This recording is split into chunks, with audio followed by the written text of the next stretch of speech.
स्वराज्य हे मुख्य प्रवाहात राहणार या बाबतीत काही दुमत नाहीये. पूर्वी आमचं टार्गेट हे विधानसभेसाठी होतं, पण लोकसभासाठी सुद्धा यावं अशी अनेक जणांची इच्छा आहे. म्हणून लोकसभेच्या दृष्टिकोनातून स्वराज्य हे प्रवाहात राहणार याबद्दल काय दुमत नाहीये. वातावरण तापायला लागलंय लोकसभेचं, म्हणून तुम्ही मला प्रश्न विचारायला दिसतो. वेट अँड वॉच आहे. वातावरण तापलं, किती जागा लढवायचं काही ठरलेलं नाहीये, पण मुख्य प्रवाहात हे स्वराज्य राहणार हा माझा शब्द आहे.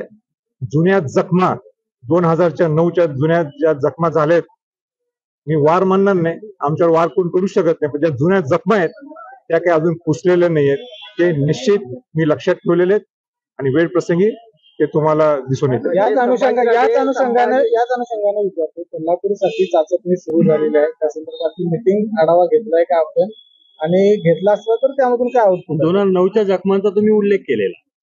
स्वराज्य हे मुख्य प्रवाहात राहणार आहे, एवढंच या प्रसंगी मला आपल्याला सांगायचं. संभाजीराजे कुठून लढणार? संभाजीराजे कुठून लढणार? मी लढणार. कोल्हापूर मधून संभाजीराजे लढणार आणि स्वराज्य महाविकास आघाडी स्वराज्य अनेक अशा पद्धतीने चर्चा सुरू आहे. चांगली आहे, सकारात्मक चर्चा आहे. जर कोण स्वराज्याशी चर्चा करत असेल तर चांगली चर्चा आहे. आणि संभाजीराजे लढणार की नाही लढणार हे वेळ सांगेल.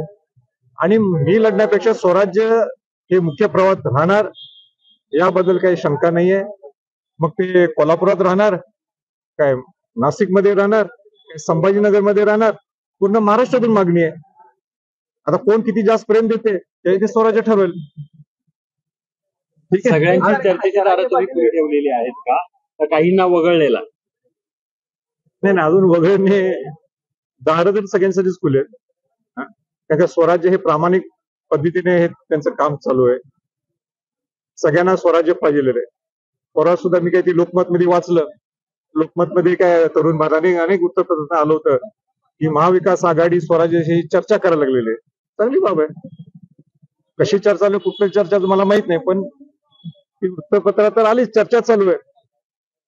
म्हणून वेट अँड वॉच आहे. किती दिवस राजे वेट अँड वॉच राहणार आहे? कारण आता काय वातावरण तापायलाच लागलंय ना, जोरात तापायला लागलंय. म्हणून म्हटलं जर पेन पडल्यानंतर शुभेच्छा द्यायला. संभाजीराजे निवडणुकीच्या रिंगणात असतील का याच्या बाबतीत स्पष्टता असेलच, कारण निवडणुका फार लांब नाही. कोल्हापूरकरांनी हा प्रश्न विचारलेला आहे, तर कोल्हापूरकरांना माहित आहे, मी काय सांगणार. पण स्वराज्य आहे असणार हे निश्चित आहे. पण तुम्ही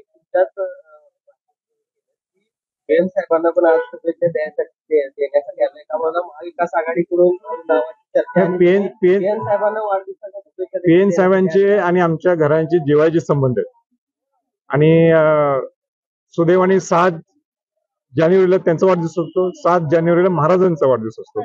त्याच्यामुळं त्याला इंग्लिश मध्ये काय म्हणतात, ॲक्वेरियन, आणि मराठीत काय म्हणतात त्याला, कुठले रासे, तर ते काय ते असं मागणी काय त्याला मानत नाही.